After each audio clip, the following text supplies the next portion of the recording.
El tema que vamos a ver es diferenciación e integración numérica. Antes, una introducción. Como ejemplo, piensen en una hoja de lámina corrugada, una de esas láminas que utilizan para los techos de la casa.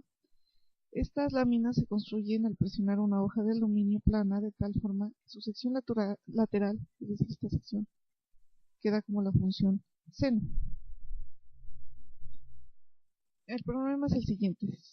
Supongamos que se necesita una lámina de 4 pies de largo, es decir, 48 pulgadas, de esquina a esquina, que mida 48 pulgadas.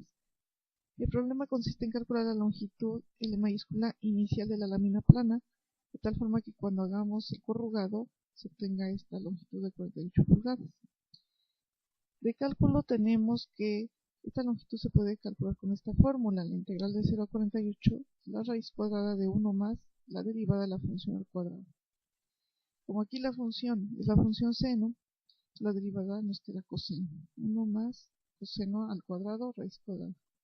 Entonces lo único que tenemos que hacer para calcular la longitud de esta lámina es calcular esta integral. El problema es el siguiente. Resulta que esta integral no se puede calcular de forma explícita, es decir, no importa qué tan buenos seamos en álgebra, esta no la vamos a poder calcular, es como la integral de e a la x al cuadrado. Entonces lo que veremos son métodos que nos ayudarán a aproximar de forma numérica el resultado de esta integral. También vamos a ver métodos que nos van a ayudar a aproximar de forma numérica el resultado de derivadas. De hecho, primero vamos a comenzar con diferenciación numérica. Recuerden que la definición de la derivada de una función en un punto es esta, que es un y2 menos un y1 entre un x2 menos un x1. Esto siempre y cuando la distancia entre esos dos sea casi cero. A partir de aquí podemos obtener una aproximación de la derivada, que es únicamente calcular el y2 menos el y1 entre x2 menos x1, siempre y cuando estos dos puntos estén muy cercanos, es decir, h sea bastante pequeño. Para calcular el error en esta aproximación, utilizamos el polinomio de Lagrange. El primer polinomio de Lagrange, que es este, con el punto x0 y con el punto x1, que viene siendo x0 más h. Entonces, calculando el polinomio y derivándolo, obtenemos que la aproximación para la derivada es y2 menos y1 entre x2 menos x1 menos este error, término error. Aquí z se encuentra entre x0 y x1. Esta fórmula es conocida como fórmula de diferencias progresivas si la h es positiva y fórmula de diferencias regresivas si h es negativa. Con actividad van a copiar y entender el ejemplo 1 de la página 174 del libro de análisis numérico que hemos estado utilizando, pero de la 9ª edición. En este ejemplo, uno va a aprender a utilizar estas fórmulas que acabamos de ver, la regresiva y la progresiva. También tenemos la fórmula de n más puntos, si es que se utilizan más puntos para aproximar la derivada, es esta.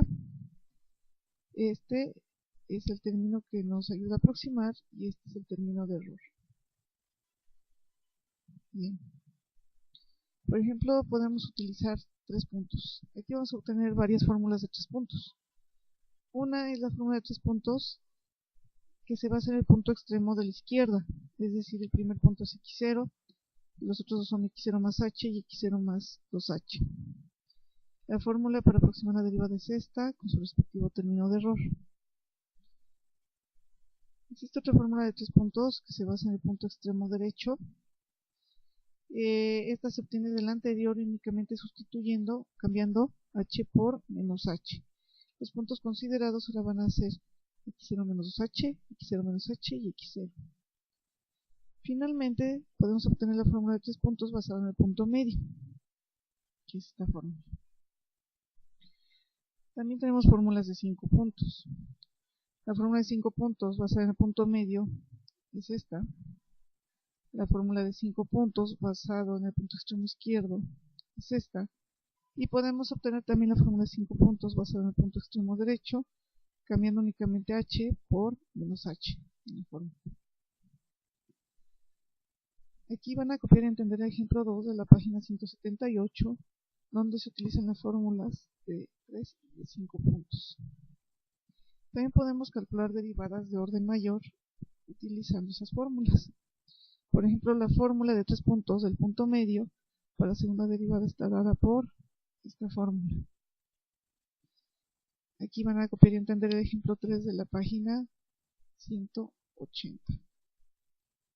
Como tarea, deben resolver los ejercicios 2, 6 y 18 de la lista de ejercicios que aparece en la página 182 para entregar.